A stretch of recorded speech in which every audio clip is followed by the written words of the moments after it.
Pinoy. But of course, kasi kaya niya yun.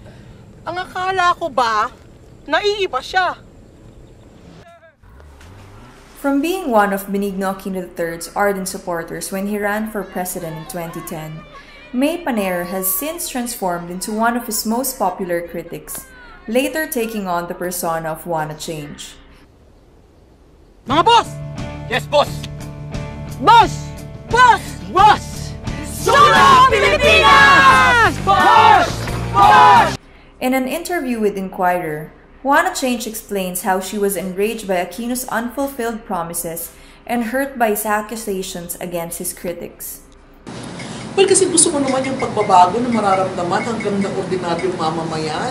Yeah. Di ba? Kung ang pagbabago naman nararamdaman lang nung may kaya na, nung nakararami, nung mga elite. So, hindi naman ata yun ang pagurang ko pagkampanya kay Pinoy, no? Nung nagsalita na siya about critics, sumaba ang loob ko.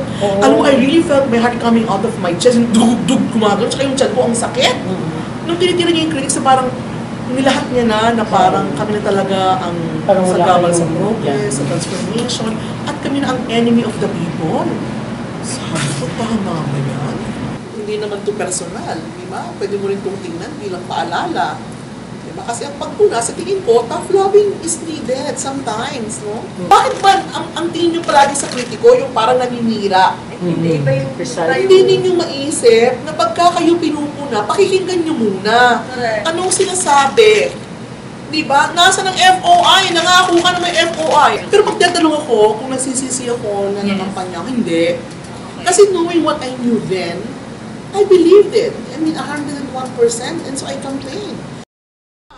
Wanna Change also explains the importance of the People's Initiative, which aims to gather around 6 million signatures to push for a law banning the pork barrel system.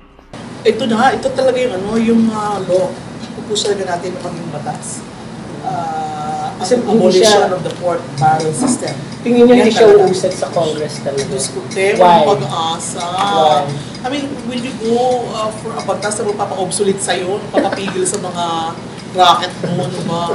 Kaya ito na ang taong bayan na ang kinakausap natin at sinasabi natin, ito, meron tayong batas na pwede nating gamitin kung saan kung makakangalap tayo ng ganito karaming signature, makapagpasa tayo ng isang batas.